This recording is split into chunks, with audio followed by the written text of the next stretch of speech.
Hello, everybody. Welcome back to Strongman Personal Finance. My name is Christopher Belly. I'm a certified CPA accountant. I'm a long-term boglehead investor. I'm author of the book Stop Being a Broke Loser. It's on Amazon. And we got to talk about YouTube drama because gone are the days where we talk about stocks on YouTube Finance. That's old school, man. Nowadays, we talk about drama. This is the view. Oh, my girl.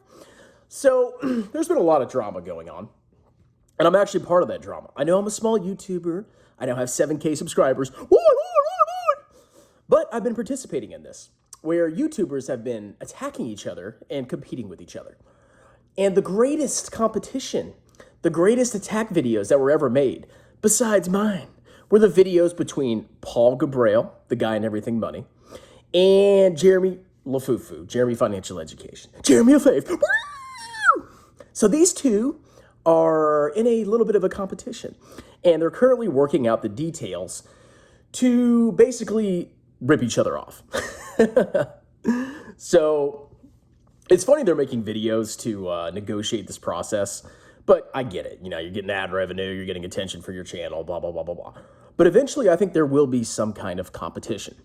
Now, Everything Money has presented their side of the competition, what they want to see in the competition, and Jeremy LeFuFu has presented his idea of what the competition should be.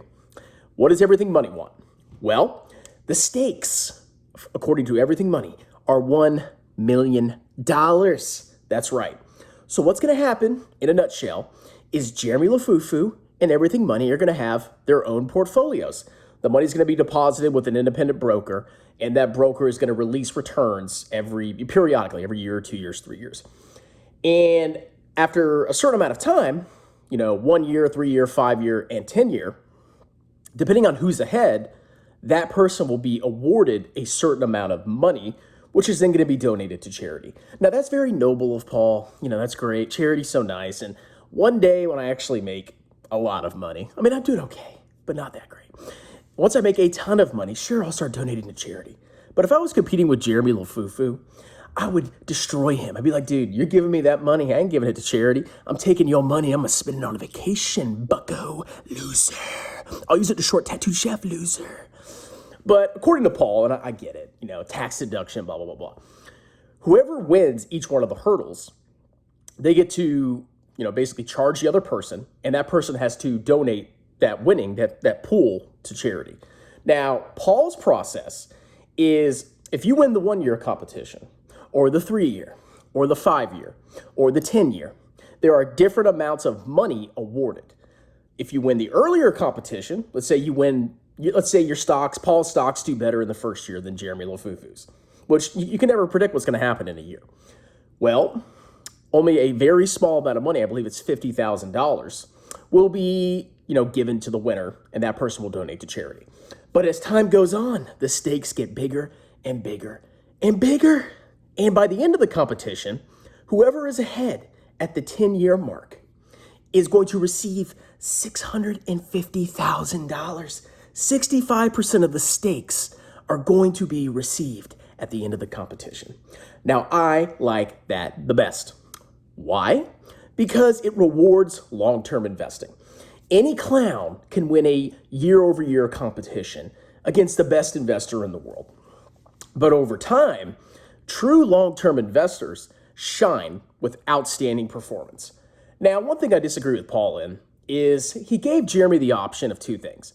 He could force Paul to invest in the S&P 500, use the S&P 500 as his tracker, or Jeremy could use the S&P 500. Either way. Now, I don't like that because Paul is so confident that he's going to beat the S&P 500 that he's going to allow Jeremy Financial Education to use the S&P 500 if he so chooses. I don't think he's going to do that because that's against his brand. But if Jeremy does use the S&P 500, I think he would beat Paul. I really do. So if I was Jeremy, I'd be like, I know I'm a 10x stock genius, but I can basically do no thought, buy the S&P 500 and beat Paul and make him pay $650,000 to charity at the end of 10 years. So that's Paul's competition.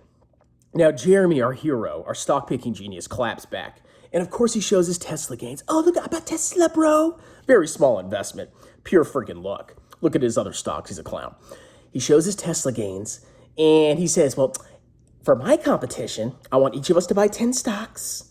And every single year, whoever wins accrues a winning of $30,000.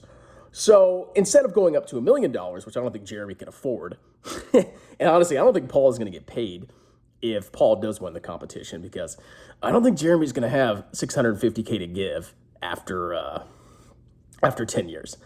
Basically, with Jeremy's version, you accrue 30 grand based on whoever's ahead at the time of the competition. Now, it's not a horrible way to do it, but at the same time, it's equally rewarding, both short-term and long-term investing. Both Jeremy and Everything Money classify themselves as long-term investors. And to me personally, long-term is like 30 freaking years, 40 years. That would be my competition. Even 10 years is too short to me, because that can represent a market cycle where U.S. or international outperforms. But if these two guys are going to go head-to-head, they need to do Everything Money's competition, where you're rewarded, you're given more money for longer-term success, which is how it should be. But either way, I think this is a good thing for the YouTube community. Do I respect Jeremy for doing this? No, I think he's a cocky asshole. And honestly, it helps drum up drama for his channel, and it'll continue to give him some kind of relevance over the long run. So even if he loses this competition, he's still going to have a YouTube channel, and it's always going to give him a video idea. So he can keep churning out videos, saying whatever, talking whatever trash he has to. And that's that. But to conclude the video, I think Paul will win 100%, no doubt in my mind, because Jeremy's an idiot, number one. Number two, if Jeremy chose the S&P 500, he would win the competition. I don't think Paul's going to beat the S&P 500. He may get mad at me. He probably doesn't watch my videos. But I don't think Paul is going to beat the S&P 500. I would take the S&P 500 if I was Jeremy. $1 million, bro, and you get to give it to whatever charity you want.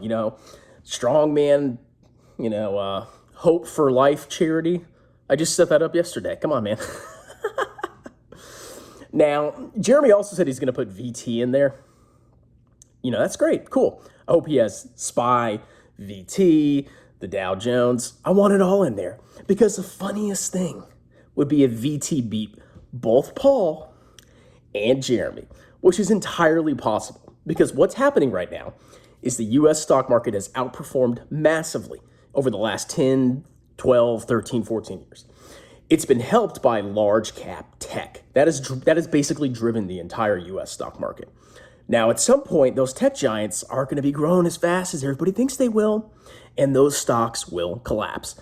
I don't know when it's going to happen, but it's going to happen. Just like Facebook fell, just like Netflix fell, all of these other stocks, Apple, Microsoft, Amazon, they can all get wrecked just like that. And I think international is going to outperform. So hopefully they include VT in the Excel tracker. I've already been competing with Jeremy, and I've crushed him. But, Jeremy's slick. He's like, oh, well, my stocks have sold off more, so I can restart a new competition, and maybe I'll win at least the first few years. I don't know. And even if I win the first 5 years, then I lose the last 10 because I'm a clown, I can cancel out my losses. So that's kind of my thoughts on it. It's great that this is happening, but unfortunately it gives Jeremy more material to make videos, more material to grift, more material to be a freaking loser.